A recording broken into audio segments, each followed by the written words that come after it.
Shabbir sir, वो अभी यही सॉरी आजमगढ़ में यूसीएल चला रहे हैं, उन्हीं की क्लास थी। बताए अगर मैं आपसे खुद अपने बारे में बताऊं कि जब मैं छोटा था, जब मैं पढ़ता था, उस टाइम इंटरनेट वगैरह नहीं होते थे कि लोग जाने कि इंटर के बाद क्या क्या करें। तो मुझे अभी भी याद है, मैं 11th में था, तब मेरे डैडी एक न्यूज़पेपर से एक कटिंग काट के रखे थे कि इसको कंप्यूटर हार्डवेयर और इंटरनेट नेटवर्किंग में बहुत अच्छी अपॉर्चुनिटीज है, इंटर के बाद तुमको ये कोर्स करना है। मैंने सोचा ये कंप्यूटर बनाना क्या करना है, मुझे समझ में ही नहीं आता था ये नेटवर्किंग क्या होती है और हार्डवेयर क्या होता है, चिप लेवल और कार्ड लेवल क्या होता है, कुछ भी नहीं पता था।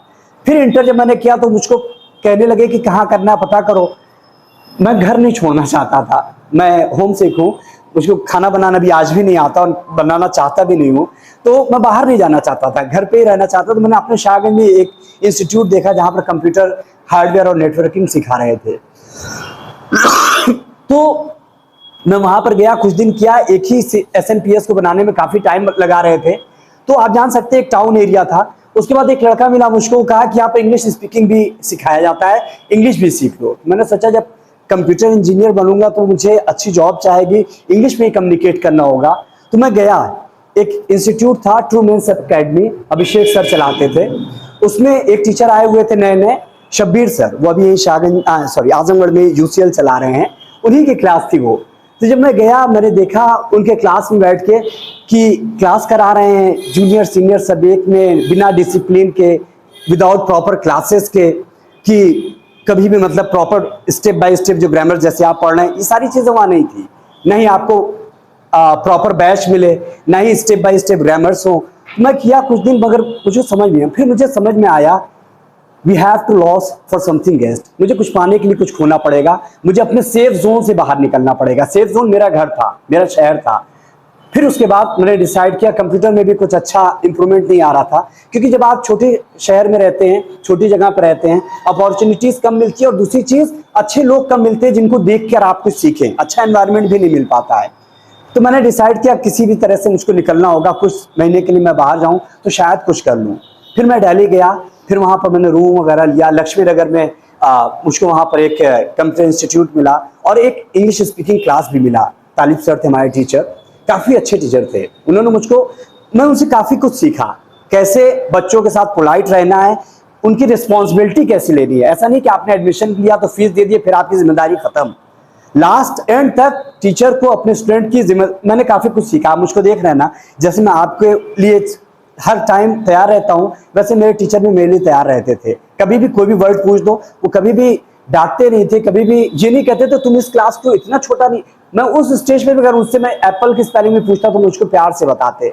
मैंने भी ये अपनाया कि स्टूडेंट पूछने से कभी डरे ना, वो कितना भी छोटी से छोटी बात पूछे, कितनी भी छोटे क्लास की बात पूछे, उनको प्यार से बताना है। और वही चीज मैंने भी अपनाई अपने यहाँ पर। उसके बाद मैंने कंप्यूटर क्लास किया।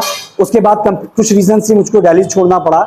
इंग्लिश का कोर्स कंप्लीट हो चुका था, लेकिन हार्डवेयर वाला कंप्लीट हुआ भी नहीं था, बीच से ही छूट गया था। फिर मैंने शाहगंज में साइबर कैफे स्टार्ट किया, स्टूडियो स्टार्ट किया। फिर मैं कंप्यूटर इंस्टीट्यूट पे गया, कंप्यूटर में कुछ प्रॉब्लम आ रही थी, कंप्यूटर इंस्टीट्यूट पे सीखने गया। तो वहाँ एक टीचर थे जो उड़ीसा के थे, सचिन सर। तो उनके साथ हम लोग कन्वर्सेशन करते थे शाम के टाइम बैठ के। मेरा साइबर बंद होता था, उनका इंस्टीट्यूट, कुछ बच्चे बैठे रहते थे, जाकर बैठ के कन्वर्सेशन करते थे। तो बच्चे सुनते थे, कुछ गांव के बच्चे थे, सब इंसिस्ट करने लगे सर हमें भी सिखाइए, हमें भी सिखाइए। मैं हाँ सिखाएंगे, मैं टालता रहता था। वो साहब एक दिन सीरियस हो गए कि हाँ चलो क्लास स्टार्ट करते हैं स्पीकिंग का। मैंने कहा यार हद है, समझ रहे हैं आप क्या कह रहे हैं। अगर आप कहते हाई स्कूल की, इंटर की, ग्रेजुएशन की इंग्लिश पढ़ाओ, मैं मान लेता, एक बुक होती, उस बुक से ही बच्चे पूछते। लेकिन आप कह रहे हैं स्पीकिंग पढ़ाइए, पूरी लाइफ में जो भी सेंटेंस बोलते हैं, कहीं से कुछ भी वर्ड पूछ दे, कोई भी ग्रामर पूछ सकते हैं बच्चे, मना नहीं कर सकेंगे। बहुत टफ था ये मेरे लिए। मैंने उनको मना किया, अच्छा ठीक है तू रहने दे, तू बैठना, मैं पढ़ाऊंगा, तू बस बैठियो, मैं 50% तुझको दूंगा। मैंने कहा वाह भाई, बैठने का 50% मिल रहा है। मैं जाकर बैठ गया। फर्स्ट डे मैंने क्लास देखा, वो आके पढ़ाए और फिर वो चले गए। नेक्स्ट डे जाकर मैं बैठा, अभी वो आने वाले थे, आते आते 10 मिनट लगा। मैंने कॉल किया तो कहते हैं आज तू पढ़ा ले, मैं थोड़ा बिजी हूँ। अब मुझे कुछ भी नहीं समझ में आ रहा था, विदाउट प्रिपरेशन गया हुआ था। मैंने पढ़ाना शुरू किया। फर्स्ट वॉक मैंने लिखा, वह सिगरेट पीता है, ही स्मोक्स। एक लड़की थी, उसने कहा सर स्मोक की स्मोकिंग। मैं कंफ्यूज हो गया, मैंने रिवाइज नहीं किया था, मुझे ये भी श्योर नहीं था कि फर्स्ट बॉक्स में आईएनजी लगेगा, फर्स्ट फॉर्म लगेगा। समझिए वो मेरा स्ट्रगल स्टार्ट हुआ। और हर दिन बच्चे कुछ ना कुछ पूछ लेते थे, कुछ ना कुछ मिस हो जाता था। और उस टाइम ऐसा भी नहीं था, इंटरनेट वाला मोबाइल था, स्मार्टफोन था, एक क्लिक किया आ जाए। कभी किसी को कॉल करूं, किसी को कॉल करूं, पूछूं, कोई बता दे ना बताए, बच्चे तो मुस्कुरा के चले जाते थे, मैं चिट लेके घूमता रहता था। अगले दिन तक मेरा टास्क होता था उनको वर्ड की मीनिंग बतानी है। मैंने कहा छोड़ दूंगा, मैं बंद कर दूंगा। घर पे मैंने कहा अम्मी से कि बंद कर रहे हैं, कह नहीं बंद मत करना, अभी तुमको छोड़ना होगा तो छोड़ देना, लेकिन कम से कम 6 महीने 1 साल तक चलाओ, तुम्हारी इंग्लिश कम से कम अच्छी हो जाए, उसके बाद बंद कर देना। कहीं भी जाओगे तुम जहां चाहोगे सिलेक्शन हो जाएगा। उस टाइम मुझको उनकी बात नहीं समझ में आई थी, लेकिन अम्मी ने कहा था तो उनके अगेंस्ट जा नहीं सकते थे, समझ रहे हैं। कभी कभी हमारे पेरेंट्स कुछ हमें कहते हैं तो हमें समझ में नहीं आती, लेकिन मैंने उसको ब्लाइंडली फॉलो किया था, क्योंकि मैं उनके अगेंस्ट नहीं जा सकता था। तो कभी कभी उसका बड़ा बेनिफिट मिलता है। फिर मैं पढ़ाने लगा, टफ स्ट्रगल करते करते करते लगभग 6 महीने साल भर जाते आते मेरा ग्रामर, मेरी वोकैबुलरीज काफी स्ट्रांग हो गई। फिर मजा आने लगा। पहले तो मजबूरी में पढ़ा रहा था कि अम्मी पढ़वा रही हैं और अब तो फंस गया हूं, लेकिन फिर जब पढ़ाने लगा फिर मजा आने लगा। फिर पढ़ाता गया।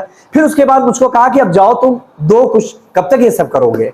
मैं गया दिल्ली में, जहां जहां इंटरव्यू दिया हर जगह सिलेक्शन हुआ। लास्ट में मैंने जीपीआई ज्वाइन किया, जीपीआई ने मुझको गुड़गांव भेजा, फिर उसके बाद हरियाणा, फिर पंजाब में मैं एक जगह जब ट्रेनिंग चल रही थी तब भी मैं नर्वस रहता था कि मैं गांव से आया हूं, मैं बैकवर्ड एरिया से आया हूं। दिल्ली के बंदे बंदियां सब तो जबरदस्त बोलते हैं, फटाक से इंग्लिश बोलते हैं फ्लुएंट, और हिंदी में आ जाते हैं, कब क्या बोले समझ में ही ना आए।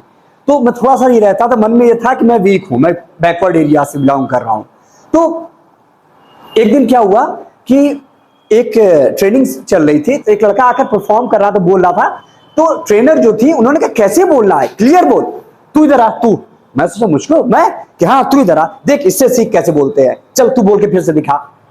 मैं मुझसे कह रही, मैं अच्छा बोल रहा था अभी तक, मुझे यकीन ही नहीं हो रहा है, मुझको कह रही है कि तू अच्छा बोल रहा था। फिर मैं बोला, लोगों ने बड़ी क्लैप किया, मैं भाई सीना चौड़ा। फिर उसके बाद मैं गया जाके बेटा, फिर उस दिन मेरा और लोग भी मुझको वैल्यू ज्यादा देने लगे। फिर उसके बाद मैंने उस पर रिजाइन दिया। फिर मैं आया वापस ग्रेटर नोएडा में, एलजी में इंटरव्यू दिया, वहां पर हो गया। फिर वहां पर आराम से किया। फिर इंग्लिश वाला सेक्टर में चला गया, बीपीओ था, उसमें कॉल्स वगैरह रहती थी, जो इंग्लिश कॉल्स होती है आराम से डील करते थे। तो इंग्लिश कॉल में ये भी अच्छा होता था, पढ़े लिखे लोग मिलते थे तो आराम से आप डील कर ले। तो अक्सर कुछ बंदे होते थे जो फंस जाते थे, इंग्लिश खराब रहती थी, तो वो बंदा डांटने लगता था, आए भाई भाई प्लीज प्लीज प्लीज एक कॉल, एक क्लाइंट अटेंड कर ले भाई, एक कर ले। मैं भी थोड़ा बहुत भाव हो खाता था। फिर उसके बाद अच्छा चल ट्रांसफर कर, तो फिर उसके बाद ट्रांसफर करता था, इजिली कंट्रोल में आते थे। तो मेन अगर आपका कम्युनिकेशन स्किल है तो आप किसी को भी इजिली आप उनको कन्विंस कर सकते हैं। तो ये था। कभी कभी टीएल वगैरह जाए तो ठोक के थम्स अप दे के जाते थे कि अच्छा कर रहा है, और कॉन्फिडेंस बढ़ता गया। फिर मैंने वहां रिजाइन मारा। फिर एक्सप्रेस 2 थी अमेरिकन कंपनी, उसमें मैं गया। उसमें मेरा इंटरव्यू था। इंटरव्यू में उन्होंने लास्ट क्वेश्चन जो था वो बड़ा जबरदस्त था। उन्होंने कहा कि ये टारगेट है वो पूरा करना है, कर लोगे, इंग्लिश में पूछा। तो मैंने कहा कि कोई करता है फ्लोर पे, कह रही ये जो जितने लोगों की फोटोज लगी इन सब ये सब करते हैं। मैंने कहा वो कर सकते तो मैं क्यों नहीं कर सकता, कर लूंगा। उसके बाद उन्होंने कोई क्वेश्चन नहीं दिया, तुरंत मेरा अपॉइंटमेंट लेटर बनाया और मुझको दे दिया। ऐसा नहीं, मैं उनको खुश करने के लिए नहीं बोल रहा था, इतना हाई कॉन्फिडेंस हो गया था कि अगर कोई इंसान कर सकता तो मैं भी कर लूंगा। तो लेकिन कुछ चीजें वहां पर थी, किसी कंपनी में काम करो तो जैसा कंपनी कहती है वैसा बोलो, झूठ करी तो झूठ बोलना पड़े। मैं थोड़ा सा वो होता था कि मैं कस्टमर को बेवकूफ बना रहा हूं, मुझे पता है ये नहीं होना है, तब भी मुझको करना पड़ेगा। ये सब चीजों से मैं थोड़ा सा तंग आ गया था, मुझे अच्छा नहीं लग रहा था वहां का माहौल। फिर मैंने वहां ज्वाइन ही नहीं किया, मैंने रिजर्वेशन कराया और फिर मैं आया घर। मैंने कहा कि मुझे आजमगढ़ में क्लास करनी है। तो पहले तो मेरी मदर एग्री नहीं हुई कि आजमगढ़ का माहौल बड़ा खराब है, लोग बहुत ऐसे हैं, ये वो है, तो एकदम कि नहीं वहां नहीं करना है, करना है तो शागिद को आजमगढ़ नहीं जाने देंगे। उनको बहुत कन्विंस किया कि अम्मी आप दिल्ली से ज्यादा बुरा है आजमगढ़, आपने दिल्ली देखा है। तो उनको खासतौर से लड़कियों से बड़ा डर लगता था। तो उन्होंने दिल्ली की लड़कियां देखी है, तो आप मुझको क्यों नहीं भेज रही, जब आप मुझको दिल्ली भेज सकती तो आजमगढ़ में क्या है। तो बहुत कन्विंस करने के बाद, बड़ी प्रॉमिस वगैरह कराकर किसी तरह से देखो यकीन करके भेज रहे हैं, पीना मत और ये मत करना वो मत करना, बच्चे की तरह समझा बुझा के भेजा। यहाँ पर आप यकीन मान लीजिए, हम लोगों ने अपने पोस्टर रात में खुद से जाकर लगाए थे स्टार्टिंग फेज में, और कैसे कैसे करके स्टार्ट किया था। पहले अंदर बाज बहादुर में अपने नाना के घर पे किया था मैंने, मेरे मामा के घर पे थे, अपने से करते थे सब कुछ, दिन भर में एक बैच। तो धीरे धीरे करके हुआ। तो लाइफ इतनी आसान नहीं होती है, समझ रहे हैं। आप लोग सोचते हैं कि हमको इंग्लिश सीखना है तो अचानक से सीख लें। जब हम लोगों ने फूलपुर ब्रांच डाली, मेरे साथ एक और लड़का था, शाहगंज में जब ब्रांच डाला था तो रईस नाम था उसका, तो हम लोग फूलपुर और सरायमीर ब्रांच साथ में पढ़ाते थे और शाहगंज में अलग रहती थी। तो हम लोग भी ये डरते थे कि कभी इंग्लिश बहुत स्ट्रांग नहीं है, कभी भी कुछ लड़के पूछ देंगे तो बेइज्जती हो जाएगी, कल से इंग्लिश बोला जाएगा, हिंदी नहीं बोलना है। बार बार ये प्लानिंग हो, लेकिन कल कभी आए ही ना। फिर एक दिन डिसाइड हुआ, अब से जो हिंदी बोला, रास्ते में जो चाय पानी कर रहे हैं ना, सारे पैसे वही पे करेगा। बस उसके बाद दोनों अंग्रेज हो गए, दोनों टोटल इंग्लिश बोलने लगे। जब इंग्लिश बोलने लगे तब पता चला बहुत से वर्ड समझ नहीं आ रहे, बहुत से सेंटेंस में प्रॉब्लम हो रही। वो जो टाइम था वो सबसे अच्छा था, वहां हम लोगों ने सबसे ज्यादा सीखा। उसके बाद मैंने कम से कम अपने 5 फ्रेंड्स के साथ हिंदी बैन किया। किसी के साथ बिल था, किसी के साथ एक चाय थी, किसी के साथ एक क्लियर्स था, किसी के साथ कुछ। यानी हमने अपने ऊपर खुद फाइन लगाई कि हिंदी बोलोगे तो ये देना होगा। इस तरीके से इंग्लिश सीखा।